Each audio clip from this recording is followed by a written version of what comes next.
भारत का रहने वाला हूँ, भारत की बात सुनाता हूँ, मैं प्रीत जहाँ की रीत सदा। ये मैं चश्मा लगा के क्यों बात कर रहा हूँ, उसका कारण है, और कारण ये है कि आज हम मनोज कुमार साहब को याद करेंगे। आज वो हमारे बीच नहीं रहे। मनोज कुमार हमेशा, मैंने जो भी YouTube वीडियोस देखे उनमें हमेशा चश्मा लगा के बात करते थे और एक ख़ास अंदाज था उनको मुंह छुपा के बात करने का। खैर, शहीद फिल्म देखी थी जब मेरा बचपन था उस ज़माने में, और शहीद का ऐसा इन्फ्लुएंस मेरे दिमाग पे हुआ कि मुझे लगता था कि भगत सिंह की शक्ल शायद मनोज कुमार जैसी रही होगी। क्योंकि उससे पहले भी फिल्म शहीद आई थी दिलीप कुमार साहब की, और एक और फिल्म थी अभी भट्टाचार्य जी की, नेताजी सुभाष चंद्र बोस, उसका भी बहुत असर मेरे दिमाग पे रहा। उसके बाद एक के बाद एक भारत कुमार, जिसे बाद में मनोज कुमार जी को कहा जाने लगा, क्योंकि वो उनकी सारी की सारी फिल्में जितनी भी ज़्यादातर उन्होंने डायरेक्ट की, प्रोड्यूस की, वो सारी की सारी देशभक्ति पे, पेट्रियाटिज्म पे, इंडियननेस पे होती थी। तो उनका नाम भी फिल्म में भी भारत होता था और भारत कुमार नाम भी पड़ गया। उपकार एक बहुत कल्ट मूवी थी जिसने पेट्रियाटिज्म को बढ़ावा ही नहीं दिया, बल्कि एक ऐसी फिल्म बनी जिसका आज भी नाम लिया जाता है। और उसके बाद, उपकार के बाद कई फिल्में मनोज कुमार ने ऐसी बनाई।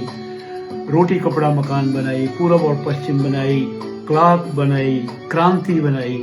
ये सारी मूवीज मनोज कुमार को एक खास मुकाम पे ले जाती हैं।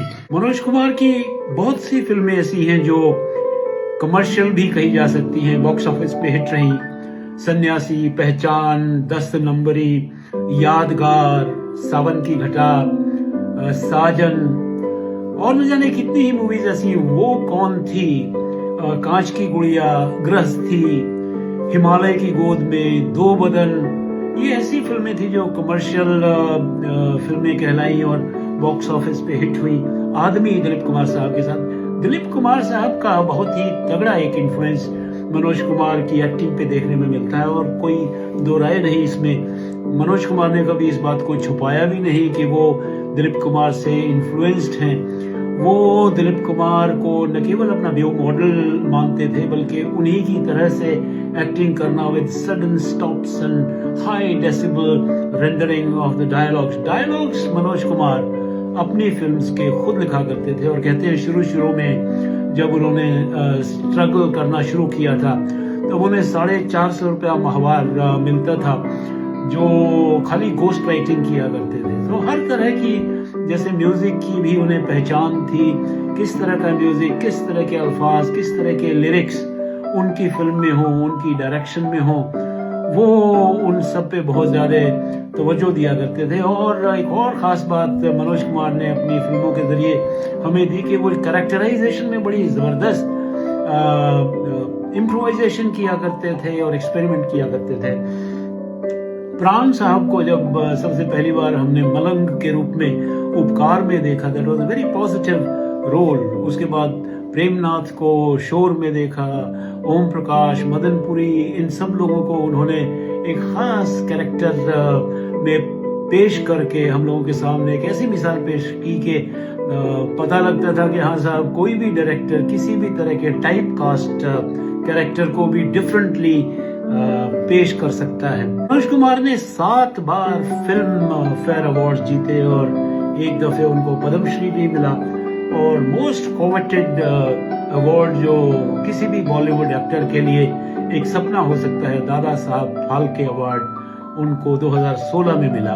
व्हील चेयर पे आए थे और आंखें नम थी। आज वो हमारे बीच नहीं रहे। 87 बरस की उम्र में एबटाबाद में पैदा हुए, और 10 साल की उम्र थी मनोज कुमार की जब वो पार्टीशन के कारण दिल्ली आ गए थे। दिल्ली यूनिवर्सिटी से ग्रेजुएशन किया, और फिर नांगलोई गांव है दिल्ली के साथ ही, वहाँ रहे, पले, बड़े हुए। वहाँ के जितने भी फाइनर न्यूएंसेस हैं अर्थी लाइफस्टाइल्स के, ब्यूकोलिक लाइफस्टाइल के, एक योकल लाइक जो डिपोर्टमेंट होता है किसी भी किसान का, फार्मर का, वो उन्होंने बहुत करीब से देखा और अपनी फिल्म उपकार में उसको जीवंत किया। अपनी लाइफ के इन्हीं तजुर्बात की वजह से मनोज कुमार आज उस मुकाम पे हैं जहां मनोज कुमार को होना चाहिए था। हम सब उनको मिस करेंगे, याद करेंगे।